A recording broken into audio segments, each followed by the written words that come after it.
So I get the honor of telling our story about what is Adaptive Drive.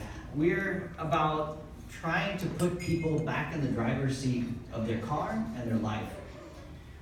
If you think about your own life, there's probably a few moments when you think you realize and experience the most independence, freedom, that feeling of power. I can go and do whatever I want.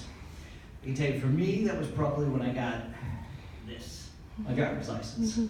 And I think for a lot of our kids, you can see that happening. But if you think about it, it really is empowering to be able to get in your car and go wherever you want. Sometimes that's not always the case. What if you don't have your hands? Or you've had a stroke and you cannot use all parts of your body as easily, or arthritis is setting in and now you can't hold the steering wheel as tight. What's actually incredible in the world that we live in today, there is abilities to adapt a vehicle, to change it, and to make it so that you can drive under those conditions.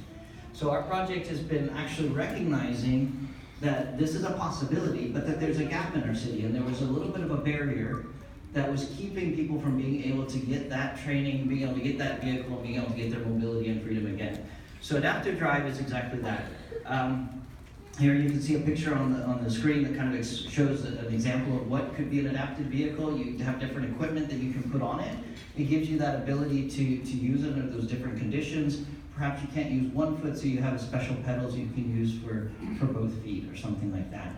So what Adaptive Drive wanted to do was to help set up this program at Emory Johns Creek Hospital, where we could help train people and get them back into that driver's seat.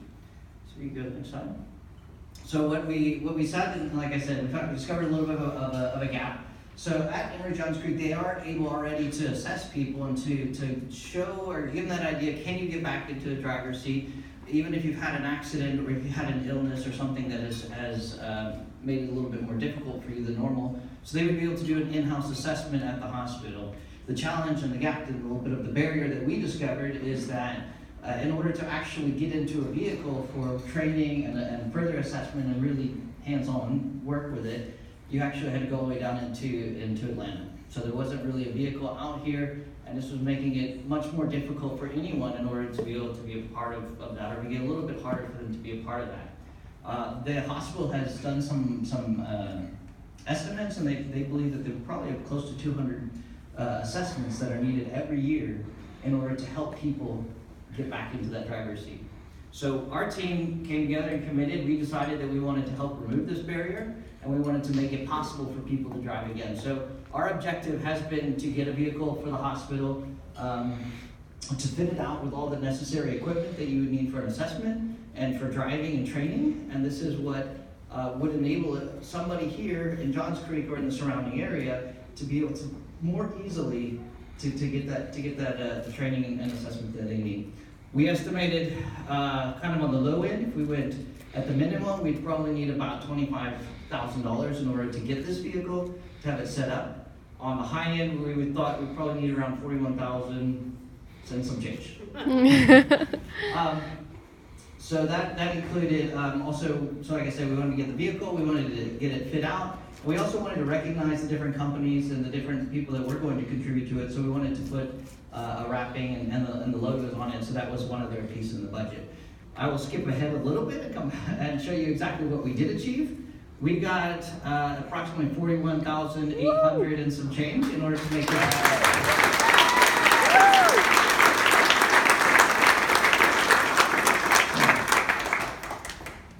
I'll tell you a little bit of the story now, how we did that. But I do want to recognize, though, and you'll see on the vehicle, some of the larger sponsors that were able to really give largely to this project, and by that I mean several $1,000s to it. Arbor Trace of Johns Creek was able to do that. Emory Johns Creek Hospital, the hospital's auxiliary as well. Mobility Works, which is a company that specifically fits out cars for this, and Speed Pro Imaging, which helped doing the wrap of the on the vehicle. In total, we had more than 40 donors that contributed to our project, as little as $10. And like Chris said, every dollar counts, and we appreciated that. And we had a donor that even went up to $15,000 that they contributed to this. What did we do to get there? A little bit of just our timeline and our milestones and how we accomplished this. in December, we decided, after searching out very different project ideas, that really we felt this one was the one that was going to make the most impact and help the most in the community. And what we stood behind this project. We decided in December to do that, and pretty much the first thing we did was start fundraising because we knew we needed money to make this happen. And pretty much you could say for the rest of the timeline it was fundraising. We put together some marketing and some collateral to try and promote and make awareness, because that's also one of the things we wanted to do. We want people to understand this challenge, but also this opportunity that exists. So we put some communications into it, and we're trying to help also later at the end of this project to do that as well. We did find along the way this company that wanted to contribute all the adaptive equipment for us, and by early April we were actually able to be in the position to buy a vehicle. A CRV just slightly used, that's in great condition, and for the last month I've been fitting it out, getting it ready, and on your way out today you can see our vehicle parked out front. Tonight's our graduation. Our official unveiling and kicking off of this is at as on May 18th. This is the scrub run and the community health fair they're going to be having at the hospital, so you can go and see it there. Go to the next page. That is exactly it. So we are excited to be giving this over to Emory Johns Creek Hospital and the rehabilitation program there to take this. We're going to have it ready by the 18th, and they're off and running, and this is going to make it now possible for somebody here not to go an hour or more away in order to get the training that they need, but to really be able to do it close to home. And then, like I said, get that mobility and that freedom and independence. So if you can join us on May 18th, you can see us there celebrating this achievement and being able to kick that program off at the hospital. So I just want to say thanks and good job to all of the leaders here that have stepped up. They recognize this gap and they want to help to do that.